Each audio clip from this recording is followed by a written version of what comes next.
6월 19일 오늘의 말씀은 역대상 19장 20장입니다. 그 후에 암몬 자손의 왕 나하스가 죽고 그의 아들이 대신하여 왕이 되니 다윗이 이르되 한운의 아버지 나하스가 전에 내게 호의를 베풀었으니 이제 내가 그의 아들 한운에게 호의를 베풀리라 하고 사절들을 보내서 그의 아버지 죽음을 문상하게 하니라. 다윗의 신하들이 암몬 자손의 땅에 이르러 한운에게 나아가 문상하며 암몬 자손의 방백들이 한운에게 말하되 왕은 다윗이 조문 사절을 보낸 것이 왕의 부친을 존경함인 줄로 여기시나이까. 그의 신하들이 왕에게 나온 것이 이 땅을 엿보고 정탐하여 정복시키고자 함이 아니니까 하는지라. 한운이 이에 다윗의 신하들을 잡아 그들의 수염을 깎고 그 의복을 볼기 중간까지 자르고 돌려보내매 어떤 사람이 다윗에게 가서 그 사람들이 당한 일을 말하니라. 그 사람들이 심히 부끄러워하므로 다윗이 그들을 맞으러 보내 왕이 이르기를 너희는 수염이 자라기까지 여리고에 머물다가 돌아오라 하니라. 암몬 자손이 자기가 다윗에게 밉게 한 줄 안지라. 한운과 암몬 자손은 더불어 은천 달란트를 아람 나하라임과 아람 마아가와 소바에 보내 병거와 마병을 쌍내되 곧 병거 32,000대와 마아가 왕과 그의 군대를 고용하였더니 그들이 와서 메드바 앞에 진침해 암몬 자손이 그 모든 성읍으로부터 모여와서 싸우려 한지라. 다윗이 듣고 요압과 용사의 온 무리를 보냈더니 암몬 자손은 나가서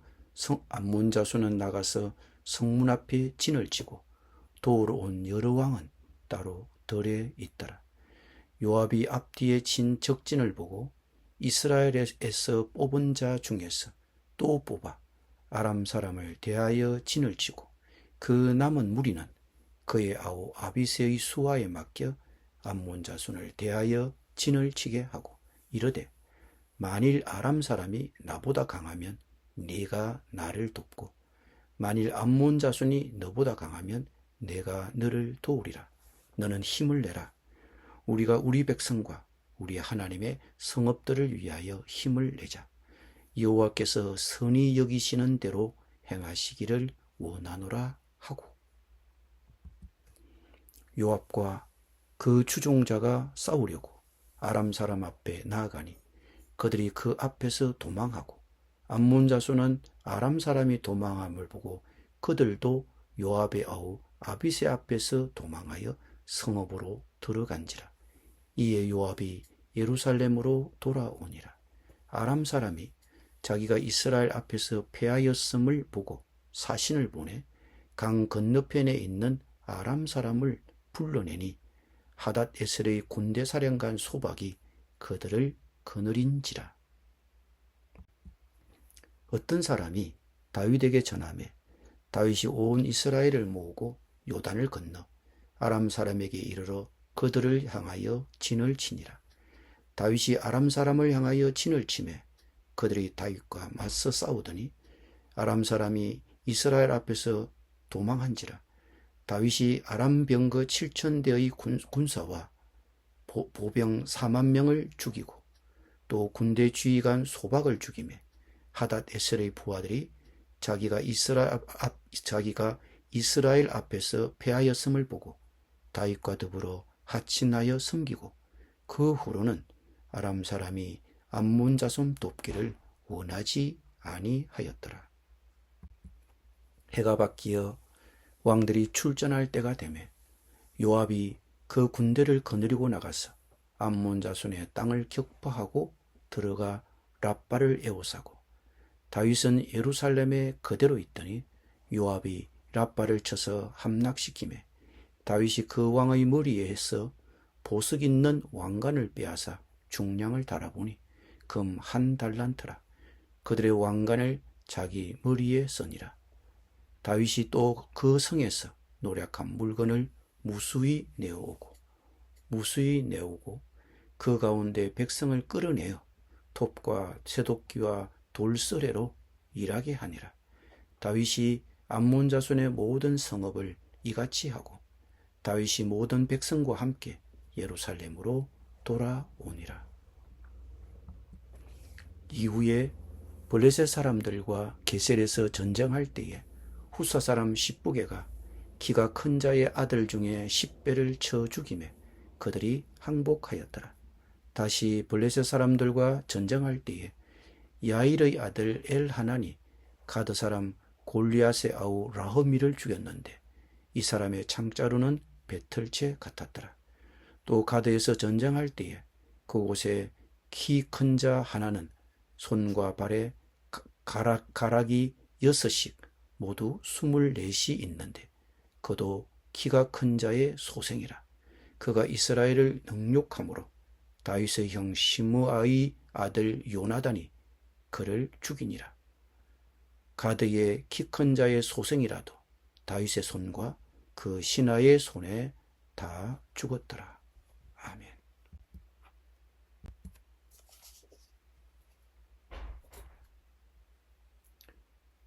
다윗의 내각에 대한 자세한 설명이 끝나고 역대기 저자는 다윗이 주변의 적들을 무찌르고 이스라엘 제국을 확장한 얘기로 다시 돌아갑니다.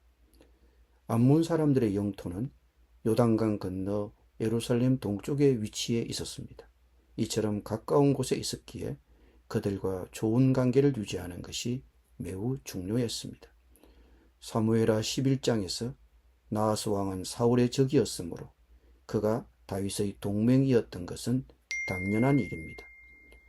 나하스는 아마도 다윗이 사울을 피해 도망칠 때 친구가 되었을 것입니다. 다윗은 나하스의 아들 한운 역시 그의 동맹이 될 것이라고 생각했습니다. 그러나 나하스를 이어 새 왕에 오른 그에게 조의를 표하려 하자 한운의 신하들은 다윗의 의도를 오해하고 나쁜 의도를 갖고 있다고 추정했습니다. 이에 그들은 다윗이 보낸 사신들을 붙잡아 그들의 수염을 깎고 입은 옷 가운데를 도려내어 양쪽 엉덩이가 드러나게 해서 돌려보냈습니다. 이는 고대 문화에서 심각한 모욕이었습니다. 수염은 남성성과 명예를 상징했습니다. 게다가 그들은 은밀한 남성성을 드러내기 위해 양쪽 엉덩이가 드러나도록 입은 옷 가운데를 도려내었습니다. 고대 문화에서는 옷을 쉽게 구할 수 없었기 때문에 즉시 드러난 엉덩이를 가릴 방법이 없었습니다. 공개적으로 드러났을 것이니 너무나 부끄럽고 수치스러웠을 것입니다. 다윗은 신하들을 격려하기 위해 수염이 다시 자랄 때까지 여리고에 머물러 있다가 수염이 다 자란 다음에 돌아오라고 하였습니다. 한운이 다윗의 부하들을 대한 방식은 사실상 선전포고나 다름없었습니다. 한운은 다윗이 전쟁에 매우 능숙하며 가만히 앉아서 지켜보기만 할 왕이 아니라는 것을 알았습니다. 암몬 사람들은 자신들의 군대가 자신들을 방어하기에 충분하지 않다고 생각하여 아람의 병거 32,000대와 용병을 고용했습니다. 이에 다윗은 요압을 전투에 파견합니다. 요압은 두 적진 사이에 끼어 갇히게 되자 그가 아람 사람들과 맞서 싸우는 동안 동생 아비새를 보내 암몬 사람들을 추격하게 합니다. 요압은 위대한 용사 여호수아의 의조를 빌려 강해지라. 우리 백성과 우리 하나님의 성읍을 위하여 용감히 싸우자. 여호와께서 자기 보시기에 선한 일을 행하실 것이다. 라고 말하며 자신의 믿음을 드러냈습니다. 요압의 가장 빛나는 순간 중에 하나입니다. 하나님께서 강력하게 구원하셨고 사실상 전투는 전혀 없었습니다. 아람 사람들은 요압 앞에서 도망쳤고 암몬 사람들은 아비새 앞에서 도망쳤습니다. 그리고 모두 상처 하나 없이 승리하여 예루살렘으로 돌아갔습니다. 16절부터 19절을 보면 요압 앞에서 도망쳤던 아람 사람들은 다시 정신을 차리고 더 이상 굴욕을 참을 수 없다고 결심한 것처럼 보입니다. 그들은 암몬 사람들에게서 아무런 보상도 받지 못한 채 이스라엘과 전쟁을 시작하려고 들었습니다. 이에 다윗은 망설임 없이 행동합니다. 사실 그는 전투에 직접 참여하고 싶어 합니다. 전쟁에 맞서는 것이 다윗의 소명입니다. 예상대로 아람은 도망칩니다. 이번에는 다윗이 추격하여 그들의 지휘관을 포함한 4만 7천 명을 죽입니다. 20장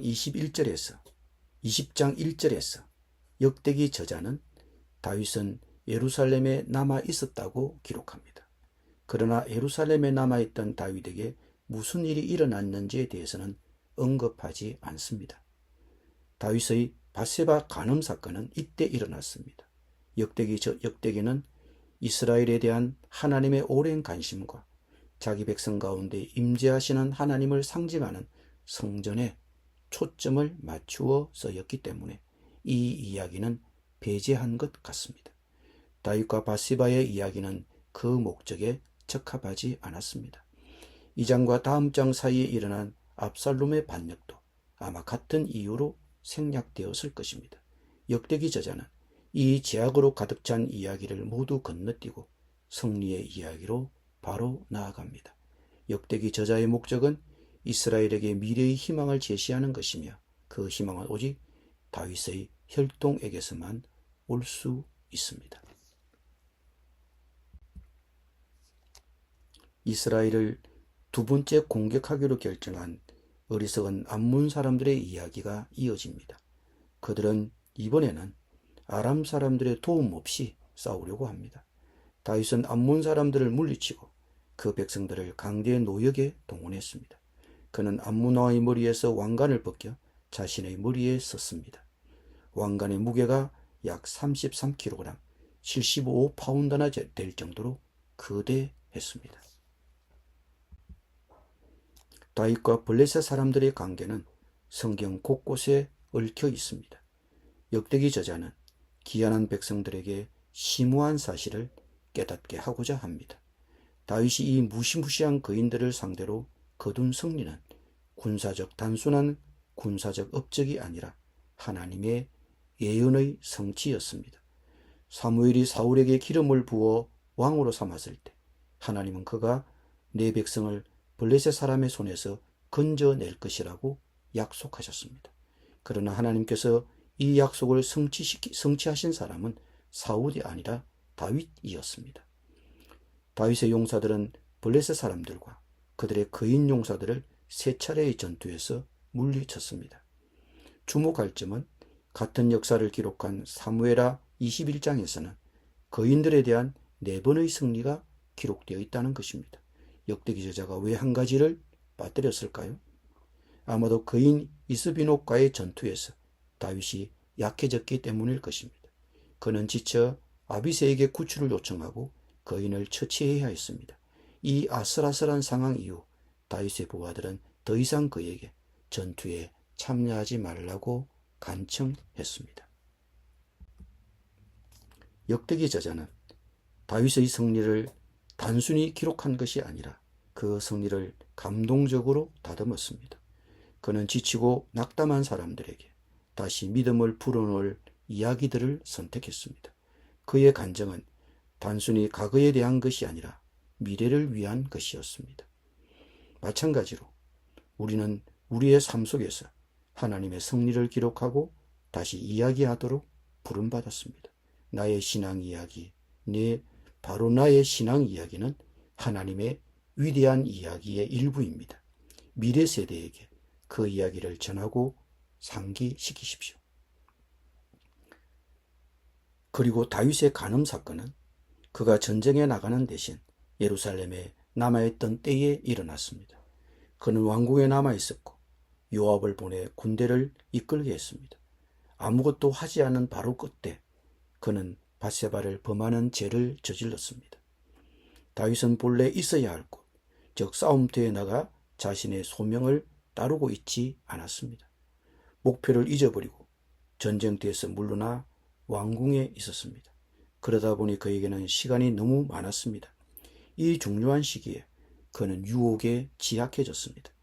그리고 우리 모두 알고 있는 일들이 일어났습니다. 우리 역시 나를 무기력하게 만들려는 유혹에 발판을 마련해 주지 않도록 조심해야 합니다. 그리고 유혹이 다가오면 그곳을 피해야 합니다. 특히 본래 있어야 할 자리에 있지 않고 시간이 너무 많이 남을 때를 조심해야 합니다.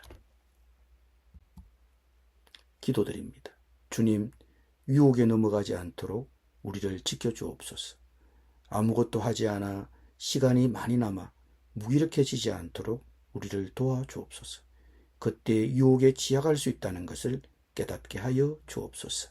예수님의 이름으로 기도드립니다. 아멘.